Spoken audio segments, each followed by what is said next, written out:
I am so pregnant. I'm gonna run out of breath before I even start this video.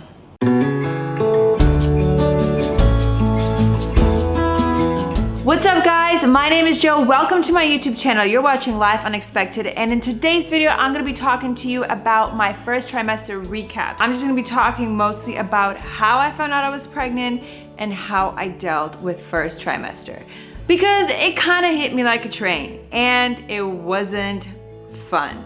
So my first trimester symptoms were pretty general as to the ones that you might read about online or you might already know that take place during first trimester. So I was very nauseous, I was extremely tired, I had really swollen and painful breasts with like a burning nipple sensation. I had nightmares, which is kind of an odd one because I don't think like everyone has nightmares.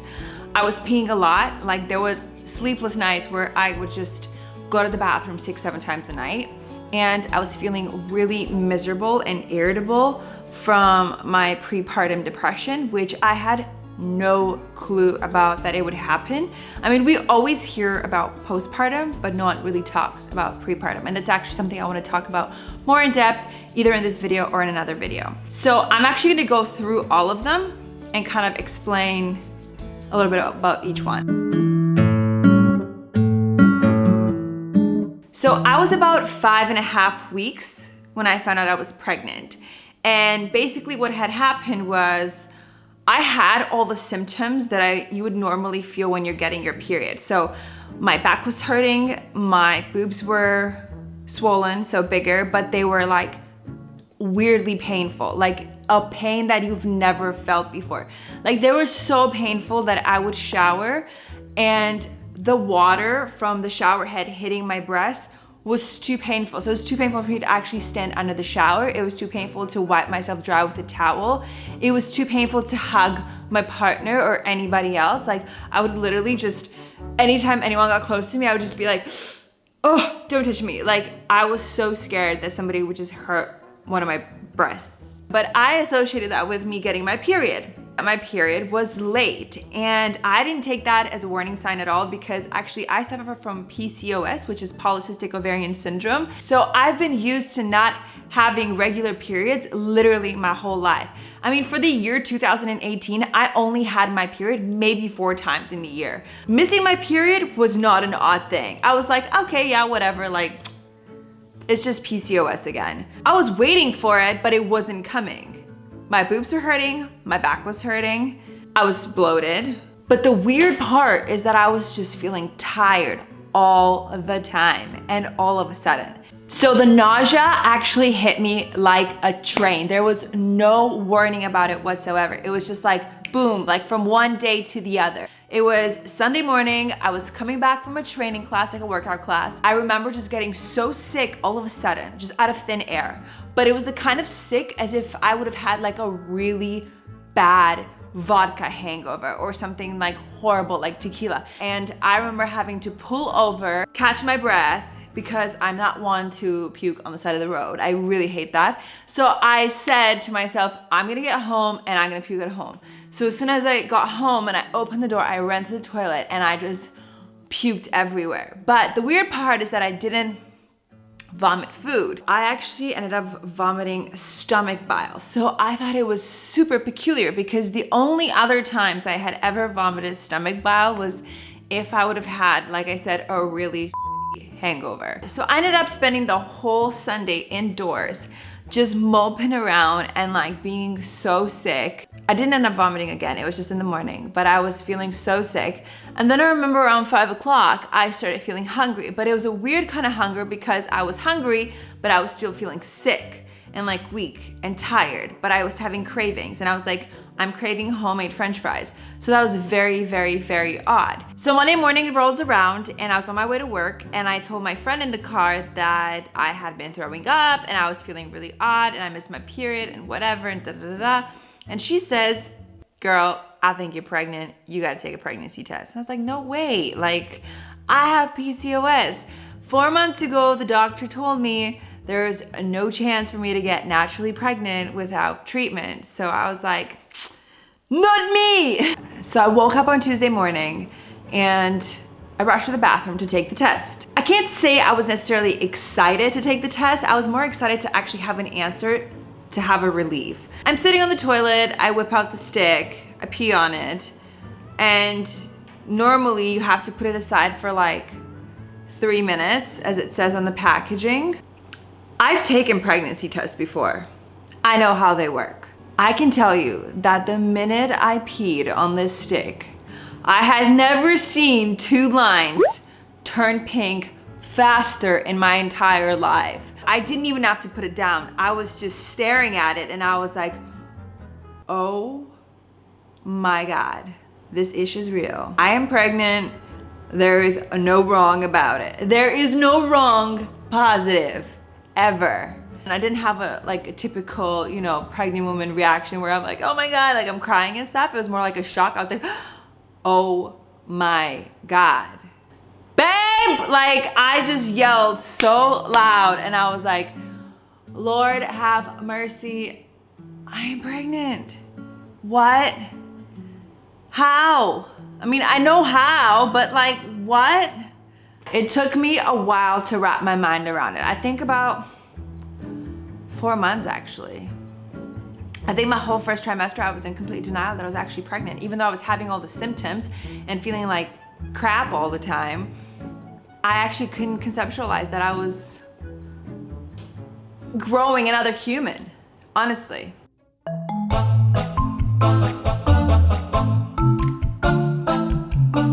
Let's talk about the nausea, because it is not just morning sickness. It literally lasts from the minute you wake up to the minute you go to bed. And it can differ from everybody else. So some women actually throw up throughout the whole first trimester, and girls, women, I feel sorry for you. That wasn't my case. But I did have extreme nausea to the point where it's like I didn't throw up, but I felt like I was dizzy and sick on a boat at all times.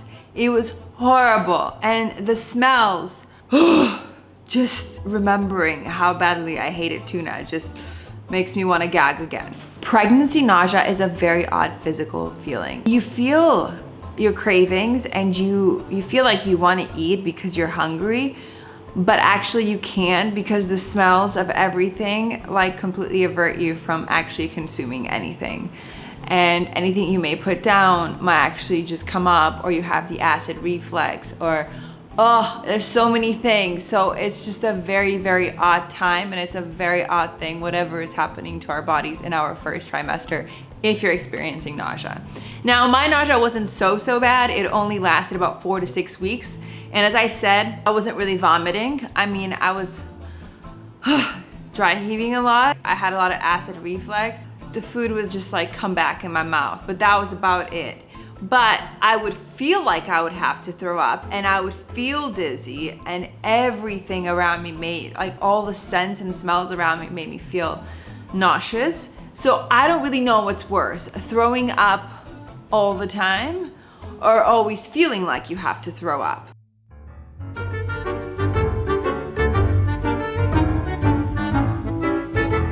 My repulsion to fish was so bad, I couldn't even stand the sight of it. Like if I would just walk in the caf and I would see like the catered lunches with fish, I'd be like, Another thing that I hated was cooked eggplant. Oh my God, I remember one day I made a Greek dish. It's called moussaka, so it's like this layered, how do you explain it? Oven baked dish where you put like potatoes and eggplant and zucchini and tomatoes, and then you put like tomato sauce, and you can do it with meat or without meat. I used to love it before getting pregnant. I remember when I cooked it, oh my God, when I took it out of the oven, all I could smell was the baked eggplant. I had to close the oven right away and just leave it there. There was no way I would take that out of the oven and like stench up the whole house. No. Of course, I hated the smell of tobacco. So I used to be a smoker, but I actually quit smoking about a year ago. It didn't really bother me when there was people around me smoking. The smell of tobacco was still bearable. But when I got pregnant, it became so strong that I couldn't be around people that smoked.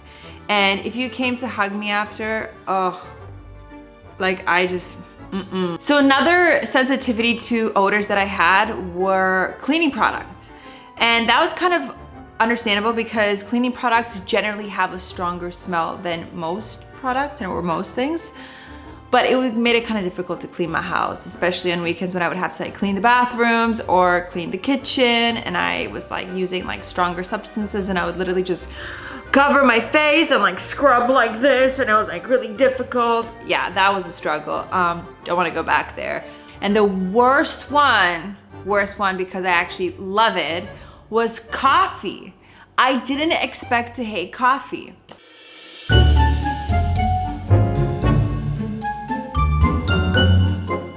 I was literally craving everything I was not allowed to eat. In my first couple of appointments in the very beginning of my pregnancy, my doctor had averted me from eating certain foods, like foods that are fried, junk food, foods that are high in salt. He also told me not to eat like peas, spinach, and like broccoli. I don't exactly remember why.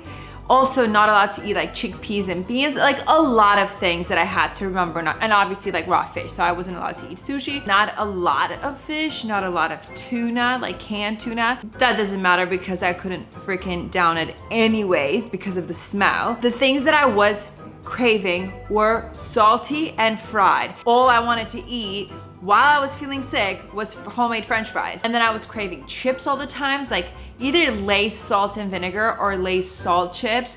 They were like such a pain to walk by in the grocery store. So the weird part about my cravings was the fact that I would actually crave one thing at a time for a longer extended period of time. So for example, like I would go 10 days of just craving that one thing and completely consume the out of it, and then kind of move on to the next thing until my body was like, okay, I've had enough of that, let's go on to something else.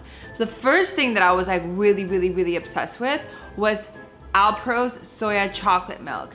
And I would attribute that to the fact that maybe I wasn't drinking coffee anymore and my body like needed something in the morning to kind of get used to again, or like, I don't know, it lacked something. So maybe that's why I got hooked onto this soya chocolate milk, which is probably not the best thing because soya milk in general is not really good for you to begin with. Drinking chocolate milk like I was drinking it as if it was water, probably the worst thing because it was so high in sugar, and I would literally go through a carton in a morning. But within 10 days of consuming this one product, I was like, I'm done with you. The next thing I was heavily obsessed with was halloumi cheese. Now, if you guys don't know what halloumi cheese, it is originally a Cypriot cheese that comes from the island of Cyprus. Because of its texture, it is usually best served grilled. And if you buy the fresh one from a farmer's market, it is really high in salt, so it's really delicious when you grill it. And the way I would serve it, I would grill it, maybe about 6 to 7 pieces in a pan, and then I would cut like fresh farmers markets, like tomatoes and cucumbers, which were amazing. And I would just like sprinkle some salt on top, and I would just eat cheese, tomatoes, and cucumbers, and that was it. So another thing that I was really obsessed with during my first trimester pregnancy was omelets. It was my must-have. Like that if I had a must-have during my first trimester, it is that omelet with mushrooms and onions. I couldn't start my day without that. Like I would get the worst headache if I didn't have my omelet with mushrooms and cheese and onion. Mashed potatoes, that was another one. Mashed potatoes. Mashed potatoes with a lot of butter and a lot of salt. And sometimes I would combine the mashed potatoes with halloumi cheese and tomatoes. That was like one of the weird ones. I was also drinking a lot of smoothies, but always the same smoothie. It was berries, fresh orange juice, and banana. That's it. And I think I was drinking that smoothie for about like 2 weeks straight. Yeah, that was another pregnancy craving, and then I got over it and I was done. I would say that another craving that I had was definitely citrus fruits. And I don't know if I want to attribute that to the fact that like the place where I live, citrus fruits are in season, you know, between November and end of February. But I was constantly craving fresh oranges. And let me tell you, there is nothing tastier than a fresh orange straight from the tree after a rainfall.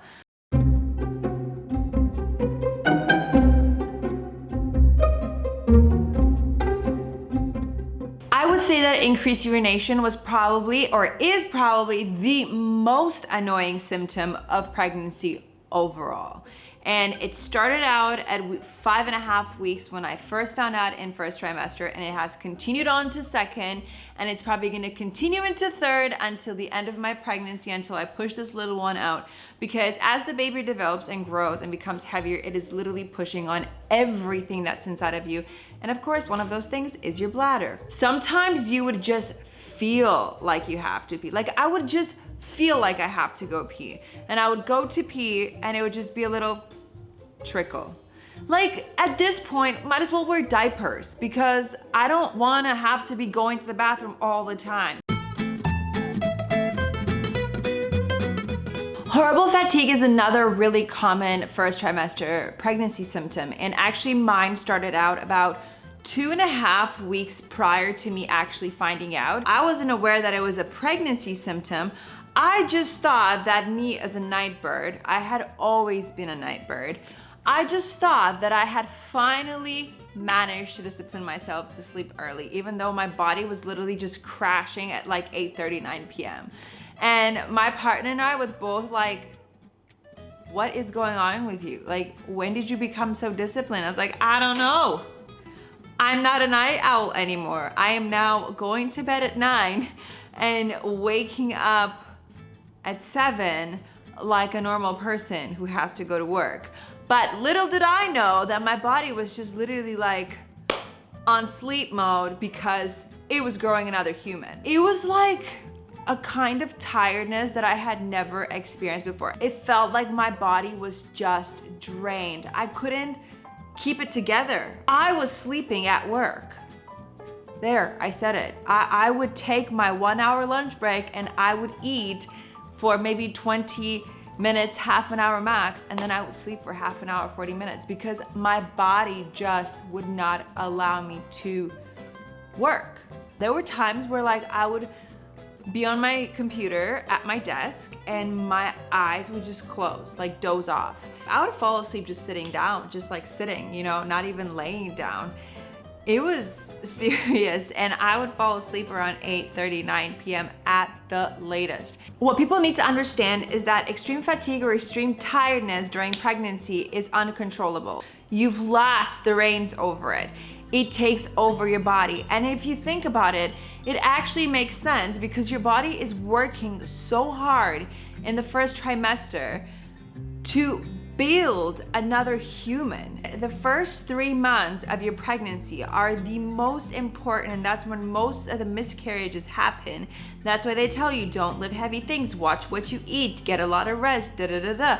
It is so important to do all the things properly in the first 3 months of your pregnancy, which make up the first trimester, in order to develop a healthy child. If you get past the first 3 months successfully and like, you know, without any complications, then realistically 8 times or 9 times out of 10, the remainder of your pregnancy will be pretty smooth sailing from there on. You're not tired because you pulled an all-nighter. You're not tired because you worked out too hard. You're not tired because you took a long walk.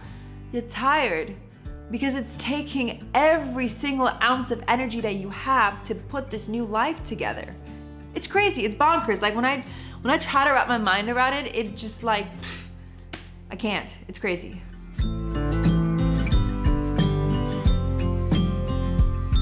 Okay, this is not a very common one from what I've read online, but for me, for about 3 weeks, I was getting incredibly weird chills at night as I was falling asleep. Like my body was just like getting really cold and I needed an extra blanket. I was shivering, and my doctor told me that that was due to like my hormone fluctuations and the extreme tiredness and the fatigue, because my body was taking so much energy to put into creating this life that I was, you know, not having enough, I don't know, energy to keep myself warm, if that makes any sense. I don't know. But yeah, that was one of the more odd ones where I was feeling like these weird chills at night.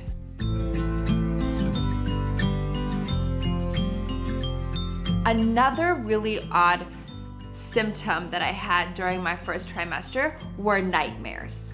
I would say it was happening about maybe 3 to 4 weeks of my first trimester.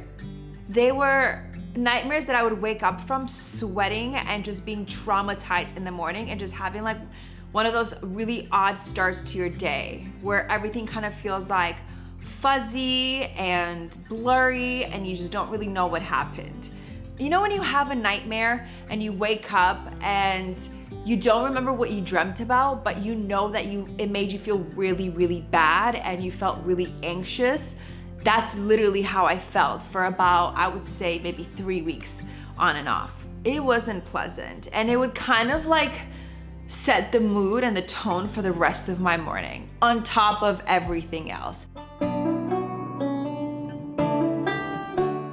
Prenatal depression is the last thing I want to talk about in this video, and I'm not going to go too in depth about it because I think that I do want to make a longer video about it in the future. It is something that is really serious, and it's something that I was completely unaware about.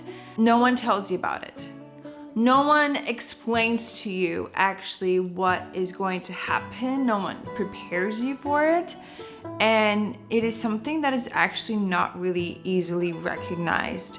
So we all know about postpartum and we always hear about it, especially lately with, you know, the rise of like recognition about mental illnesses and stuff like that. But no one really talks about prepartum.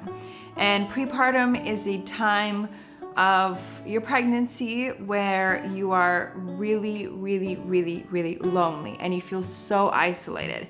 So I didn't really understand what was happening to my body. So obviously it was due to a fluctuation in my hormones and, you know, my body changing. I mean, literally we're growing a human, we're growing a life. It's crazy that our bodies are even capable of doing that. So that alone was difficult enough. But the thing is that no one tells you that you're going to feel this way. So you find yourself amidst this whole process just feeling really down and really lonely and really isolated, and at the same time guilty because you know and you're aware that you're so blessed to be in this predicament, to be pregnant, because so many other women don't have the natural opportunity of conceiving this way. But at the same time, like, you can't help but feel down and you just don't understand why. The best way that I can put it is that you don't feel like yourself. Like, you don't have a bump, really, you're not fat, you're not really gaining too much weight. Some people even lose weight in first trimester because of their extreme nausea. But like any other symptom in pregnancy, some people may experience it more severely than others, and some people may not experience it at all. So I don't know on which side of the spectrum you are, but either way, you need to be aware that if this is happening to you, you need to understand that it is associated directly to pregnancy unless you've had a history with depression and anxiety in the past before you got pregnant. All right, guys, thank you so much for watching my video and tuning in. If you are pregnant, congratulations. It is a beautiful journey, but it is a hard one, but you are blessed. So remember that. And if you want to help me out, give this video a thumbs up. Don't forget to subscribe and also hit the notification button so you can find out when I make new videos about pregnancy, life, etc. Who knows? Because I'm really indecisive. But yeah, until next time, bye-bye.